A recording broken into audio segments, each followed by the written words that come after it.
आज जिस कश्मीर की बेटी से मैं आपका तारुफ कराने जा रही हूँ वो किसी तारुफ की मोहताज नहीं है। वो तो एक सिंगर है, लेकिन कम उम्र में जो शोहरत उन्होंने पाई है वो काफ़ी कम लोग हासिल करते हैं। अगर आप आज भी ऑनलाइन उनके गाने देखेंगे तो उसको बहुत सराहेंगे, क्योंकि नई जनरेशन उसको काफ़ी लाइक करती है। उन्होंने अपने फोक को एक नए अंदाज से लोगों के सामने रखा, जिसकी वजह से हमारी नई जनरेशन उसको काफ़ी पसंद करती है। ये है हमारी कश्मीर की बेटी महमिद सईद।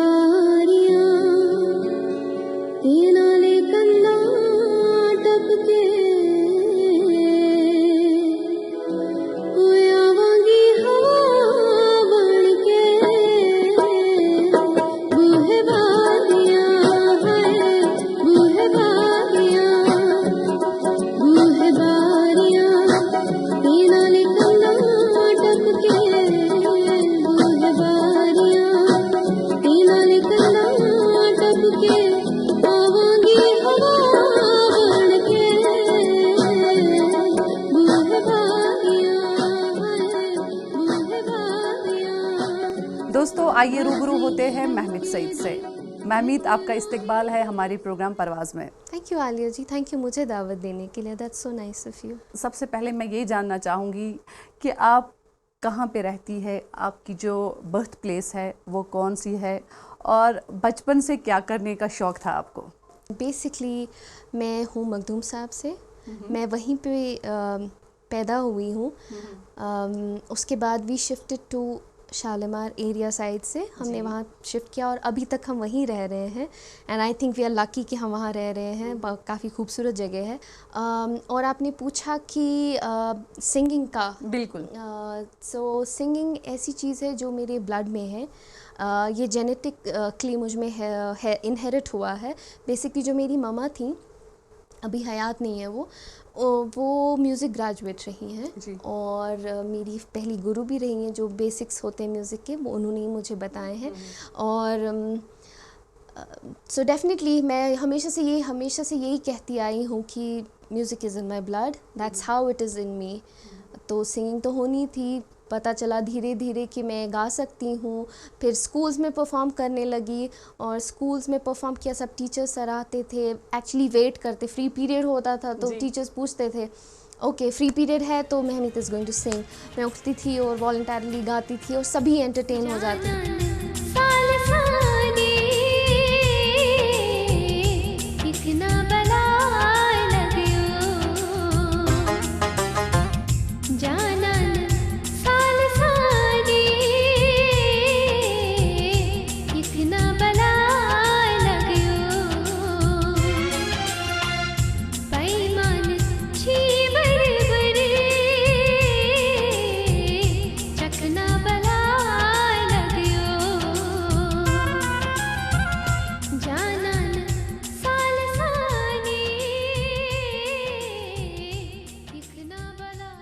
कई सारे प्रोड्यूसर्स थे जिन्होंने बाद में मुझे अप्रोच किया और मुझे चांस दिया कि दूरदर्शन के लिए गाऊं या फिर लाइक आगे कैसे बढ़ी मैं। That's how it happened and how it started. वैसे कोठी बाग की मैं बात करूं कि वहाँ पे जो हाई सेकेंडरी में काफ़ी एक्टिविटीज़ होती थी, मैं भी वहाँ पे पढ़ती थी, वहाँ पे ऐसे प्रोग्राम्स काफ़ी होते रहते थे। अच्छा महमिद, आप काफ़ी खूबसूरत है। कभी आपने ये नहीं सोचा कि नहीं मैं सिंगिंग की तरफ ना जाऊँ, एक्टिंग की तरफ जाऊँ?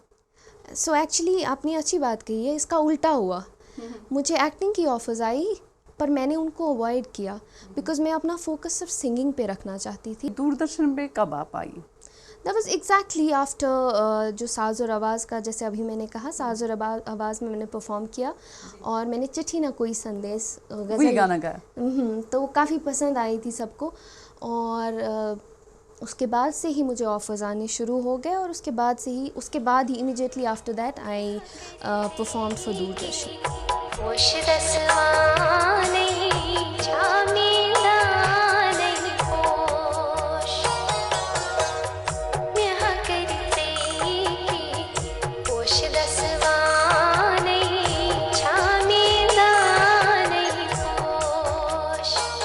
जब हम दूरदर्शन या रेडियो की बात करते हैं, जब भी कोई सिंगर वहाँ पे गाता है तो ज़रूरी होता है कि पहले वो ऑडिशन पास करे। तब आपने ऑडिशन पास किया था? नहीं, रेडियो का ऑडिशन अभी पास नहीं किया था, लेकिन दूरदर्शन का वो ऑटोमेटिकली हो गया था कि मैंने वहाँ परफॉर्म किया, सो मैं वहाँ पे एज अ रिकग्नाइज सिंगर थी। जो मेरा पहला एल्बम रिलीज़ हो गया चुल्हा रोशे रोशे, उसके बाद ही मैं रेडियो में मैंने ऑडिशन दिया और मैं रिकग्नाइज हुई एज अ प्लेबैक सिंगर। जो आपका ये एल्बम था चुल्हा रोशे रोशे, ये काफ़ी पॉपुलर हुआ था उस वक्त और उसमें आपने एक्टिंग भी की थी। कोई प्लान नहीं था कि मैं तो ऐसे शूट देखने गई थी, एज अ सिंगर आई थी उस टाइम पे उन 3 एल्बम्स में। उसमें कुछ नया भी उन्होंने ट्राई किया था, जैसे एक सादगी के साथ हब्बा खातून को दिखाया गया था। यहाँ से आप एक्टिंग कर रही थी वेस्टर्नाइज बिल्कुल होके, एक वेस्टर्न ड्रेस में, तो वो मुझे लगता है वो एक नया चीज़ था यहाँ पे, बिल्कुल नई चीज़ थी जिसको हमारी यूथ ने काफ़ी सराहा। 17 साल की थी मैं उस टाइम पे, लेकिन जब वो चीज़ हो गई, वो चेंज देखा मैंने माइंड सेट में लोगों के। लाइक फ़ोन में कभी कोई कश्मीरी सॉन्ग नहीं रखता और फ़ोन भी नहीं। उसके बाद मैं जहाँ सुनती थी मेरे गाने होते थे। It use to give me so much pleasure and honour and so much happiness. तो मैं खुद को बहुत खुशकिस्मत समझती हूँ कि मुझे उस शिद्दत से लोगों ने पसंद किया। एंड महमीद चुल्हा रोशे रोशे एल्बम का जो टाइटल सॉन्ग, वो आप हमारे व्यूअर्स के लिए गाए। ओके। चुल्हा रोशे रोशे वालो प्यान पोशे मदनू चुल्हा रोशे रोशे वालो म्यान पोशे मदनू चुल्हा। महमीद, काफ़ी खूबसूरत आवाज़ है आपकी। कहते हैं ना कि आवाज़ तो गॉड गिफ्ट होता है। तो महमीद, आपसे और भी बातें करनी है, लेकिन यहाँ पे हमें रुकना पड़ेगा ब्रेक के लिए। तो दोस्तों, पहले एक ब्रेक लेते हैं, उसके बाद महमीद से और भी बातें करनी है। ब्रेक के बाद आपका फिर से खैर मकदम है। आइए बातें करते हैं और भी महमीद सईद के साथ। महमीद, आपका फिर से इस्तकबाल है हमारे प्रोग्राम परवाज़ में। शुक्रिया। महमीद, अगर देखा जाए जो हमारे कश्मीर के छोटे छोटे बच्चे हैं, ये अपनी लैंग्वेज से काफ़ी दूर होते जा रहे हैं। जब हम छोटे थे तो हमें राइम्स भी कश्मीरी में सिखाए जाते थे, जैसे हुक्कुस बुक्कुस या बहुत सारी राइम्स ऐसी थी। लेकिन जो नए बच्चे हैं, आजकल के बच्चे, उनको तो ये सब पता ही नहीं। लेकिन आपकी एक ख़ास बात ये है कि आपने यहाँ भी काफ़ी मकबूलियत हासिल की और बाकी रियासतों में भी।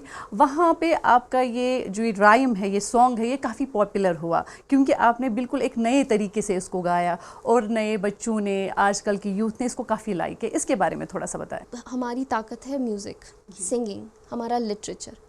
तो उसमें हुक्कुस बुक्कुस था, एक बेहतरीन एग्जाम्पल है, बेहतरीन मिसाल है कि जब हुक्कुस बुक्कुस हम गाते थे अपने गिटार के साथ या कीबोर्ड के साथ या अलग अलग इंस्ट्रूमेंट्स के साथ, या जिस तरह हम गाते थे हारमोनाइज करके काउंटर्स दे दे के, वो थोड़ा अट्रैक्टिव लगता है। जो हमारे बच्चे हैं, लाइक जनरेशन जी जो है हमारी, उनके लिए बहुत अट्रैक्टिव है। कोई भी चीज़ कोशिश किए बिना, मेहनत किए बिना नहीं होती। हम बहुत मेहनत करते हैं इन चीज़ों के पीछे।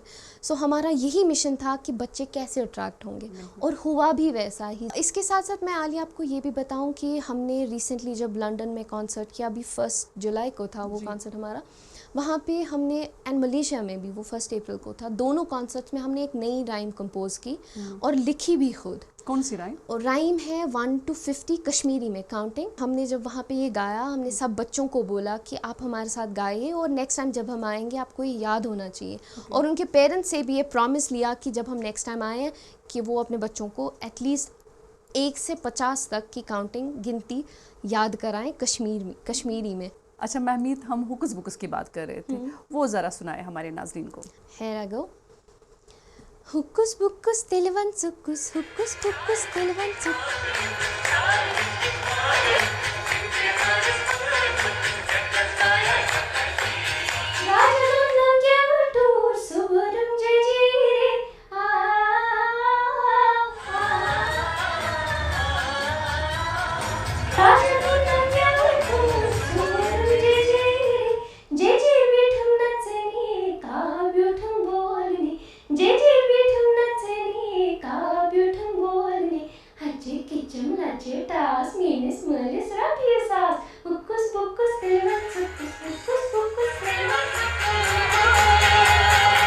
जब हम आपको देखते हैं, काफ़ी शोहरत आपने हासिल की है काफ़ी कम उम्र में।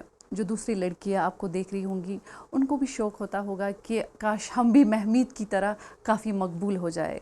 उनके लिए आपका क्या मैसेज है, जिनके अंदर टैलेंट है और वो लोगों के सामने उस टैलेंट को लाना चाहती है लेकिन कुछ दुश्वारियां सामने हैं?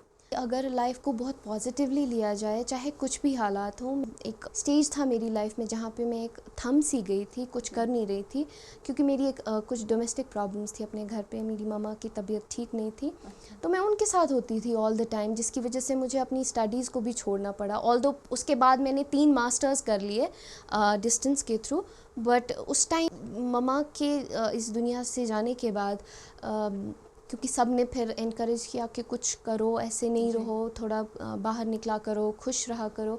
तो मैंने सोचा कि जो टाइम बीत गया वो बीत गया, उससे मुझे कुछ हासिल नहीं हुआ, जो मैंने नहीं कुछ किया। अब मुझे और आगे बढ़ना है और ज़्यादा पावर से आगे आना है, और मैंने वही किया। आपने बीच में अपनी माँ की बात की कि आप उनसे काफ़ी इंस्पायर थी और जो म्यूज़िक की पहली तालीम थी वो उन्होंने ही आपको दी। क्या खाली इंस्पिरेशन आपको अपनी मदर से मिली कि कोई और भी है जिनसे आप काफ़ी इंस्पायर थी अपनी ज़िंदगी में? मैं सबसे पहले फर्स्ट एंड फॉरमोस्ट अपनी मामा से ही इंस्पायर थी, क्योंकि जैसे मैंने पहले भी आपसे ज़िक्र किया इस बात का कि वो एक म्यूज़िक ग्रेजुएट रह चुकी हैं और उन्हें जो म्यूज़िक की नॉलेज अच्छी खासी थी। वो अलग बात है कि वो आगे परस्यू नहीं कर पाई सिंगिंग का, एज़ यूजुअल जैसे यहाँ पे होता है, बट वो मुझे सिंगर बनाना चाहती थी। तो पहले से ही मुझे वो जो राग मुझे याद है, वो आज मोरे घर बाजे मजरवा पिया के अवन की देता खबरिया, ऐसी जो रागें होती थी, उनके जो गुरु उनको सिखा रहे होते थे, मैं उनकी गोद में होती थी, मामा की गोद में होती थी, क्योंकि मामा भी कॉलेज ही जाती थी, मैं उनकी गोद में ही होती थी। उनकी काफ़ी यंग जब थी वो, तब शादी हुई थी, तो मुझे भी मौका मिला उनके कॉलेज उनके साथ जाने का। और वो जब म्यूज़िक क्लासेस ले रही होती थी, मैं भी सुन रही होती थी, और बाज़ाब्ता मैं भी फिर नेक्स्ट डे टेस्ट देती थी अपना, मैं भी गा के सुनाती थी। यानी आपको म्यूज़िक क्लास तो बचपन से ही मिलते गए? बचपन से ही बिल्कुल मिली।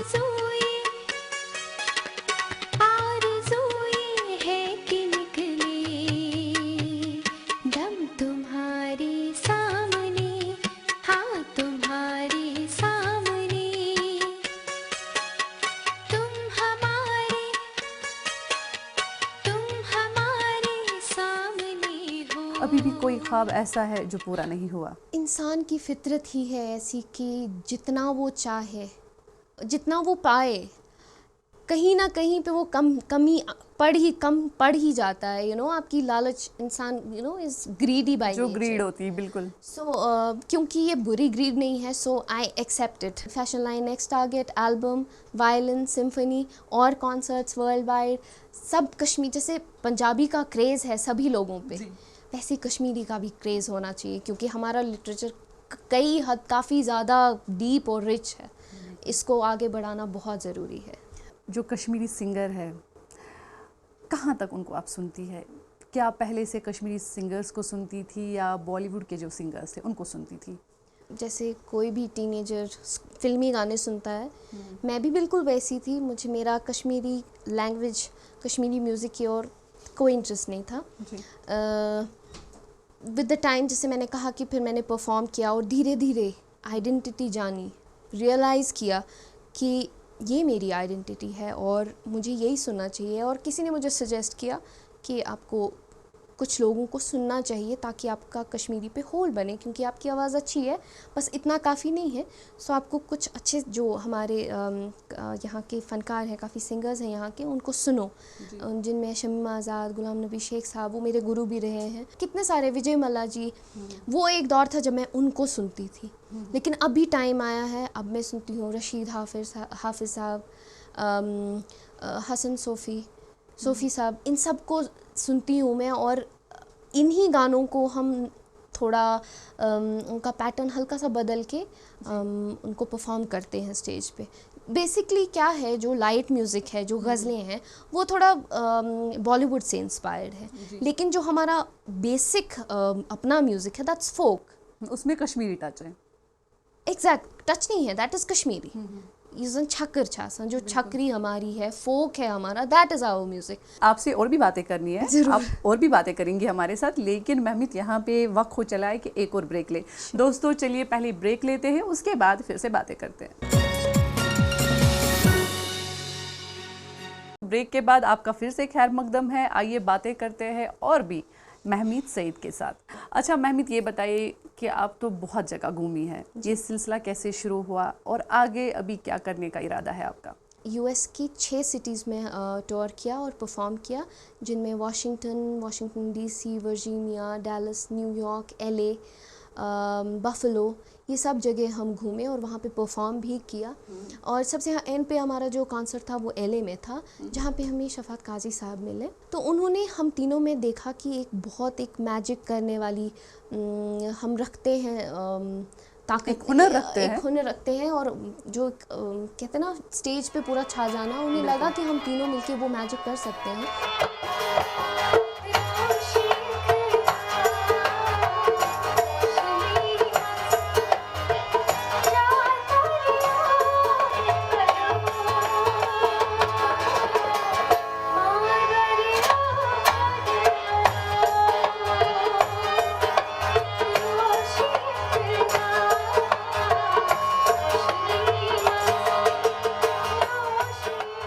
उन्हीं की वजह से उन्होंने ही जो वर्ल्ड वाइड जो कश्मीरी कॉन्टैक्ट्स थे उनको कांटेक्ट करके हमारे वहाँ कॉन्सर्ट्स ऑर्गेनाइज़ किए, ऑस्ट्रेलिया, मेलबर्न, सिडनी, ऑकलैंड, फिर उसके बाद अबू धाबी, दुबई, फिर मलेशिया, अभी लंदन से हम होके आए हैं। सो बहुत वंडरफुल एक्सपीरियंस रहा है वहाँ पे परफॉर्म करना और वहाँ के लोगों से मिलना, क्योंकि वहाँ के कश्मीरियों में हमने एक चीज़ देखी कि वो लोग कश्मीर से दूर रह के भी कश्मीरी हैं जी, वो बिल्कुल नहीं बदले हैं और उन्हें उनकी जो कश्मीर के लिए मोहब्बत है वो और ज़्यादा बढ़ गई। बिल्कुल, म्यूज़िक की कोई सरहद नहीं होती है। महमीत, अगर देखा जाए जो आपने शुरुआत की, मतलब जैसे आपने अभी कहा कि आप बहुत सारी जगहों पे घूमी है, एक नए ट्रेंड का आगाज़ हुआ। जो पहले सिंगर होते थे हालांकि वो भी जाते थे, लेकिन इतना एक्सपोजर तब नहीं था, इतने प्लेटफॉर्म्स तब नहीं थे।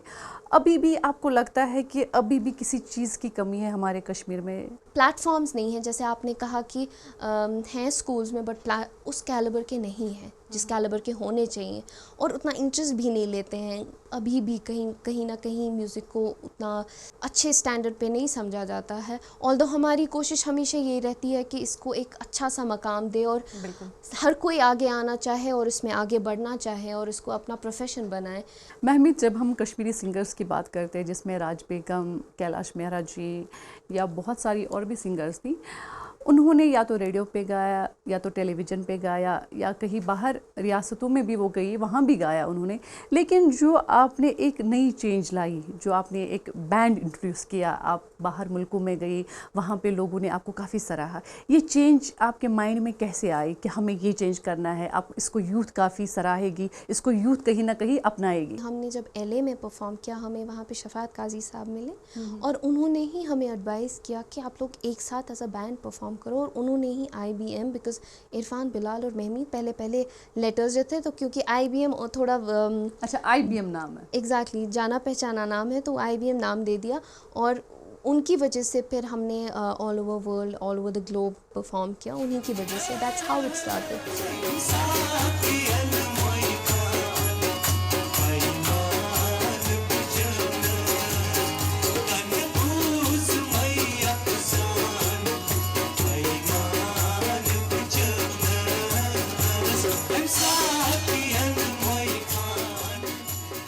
आपने बेस्ट किया और आपको बहुत सारे अवार्डों से भी नवाजा गया।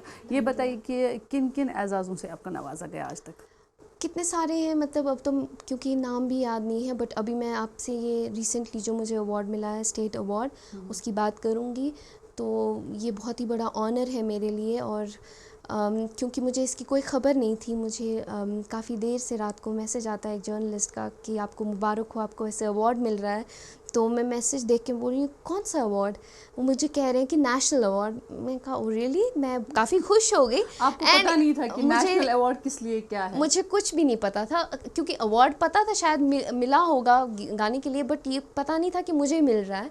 तो थोड़ी देर बाद वो मुझे वो कुछ न्यूज़ का लिंक वगैरह शेयर कर रहे हैं मेरे साथ, कंफर्म कर रहे हैं कि हाँ मिला है, but eventually I came to know कि मुझे स्टेट अवार्ड मिला है, and it's a great honour. I mean I really feel blessed and I really feel privileged and so pleased, actually humbled. बहुत खुश हूँ मैं कि मुझे वो अवार्ड मिला, मुझे उस अवार्ड से नवाजा गया. महमीद, जो लड़कियां म्यूज़िक सीखना चाहती है, जिनमें ये हुनर है, उनके लिए आपकी क्या मैसेज है? मेरी मैसेज उन सभी लड़कियों के लिए जो गाना चाहती हैं या कुछ भी अपना पैशन का बढ़ाना चाहती हैं आगे, रुके नहीं, क्योंकि एक दौर आता है जहाँ पे डाउन्स होते हैं लेकिन उसके साथ अप्स भी होते हैं. और एक मिसाल, बहुत अच्छी मिसाल है कि अगर रात नहीं हुई, सुबह की इम्पोर्टेंस कहाँ पता चलेगी? तभी इंसान सुबह का इंतज़ार करता है. बिल्कुल, जब तक दुख ना हो सुख का मज़ा कैसे मिलेगा? एग्जैक्टली. तो अगर खाली अप्स हो, वो लाइफ बहुत मोनोटोनस हो जाती है. अपने ड्रीम्स को चेज कीजिए और फिर अपने ड्रीम्स को जी लीजिए. अपने you should live your dream after you chase your dream. That's what I do and I have been doing. सबके लिए यही मैसेज है. महमीद, आपने हमारे साथ काफ़ी खूबसूरत बातें की, बहुत बहुत शुक्रिया. आपका बहुत बहुत शुक्रिया हमारे प्रोग्राम में आने का. दोस्तों, इसी के साथ मुझे इजाज़त दीजिए, लेकिन आप कहीं नहीं जाइए, क्योंकि हम आपको छोड़ रहे हैं महमीद के साथ, महमीद के खूबसूरत गाने के साथ. उस पे मर गया कैसे, मैं होश में था तो फिर उस पे मर गया कैसे, ये जहर मेरे लहू में उतर गया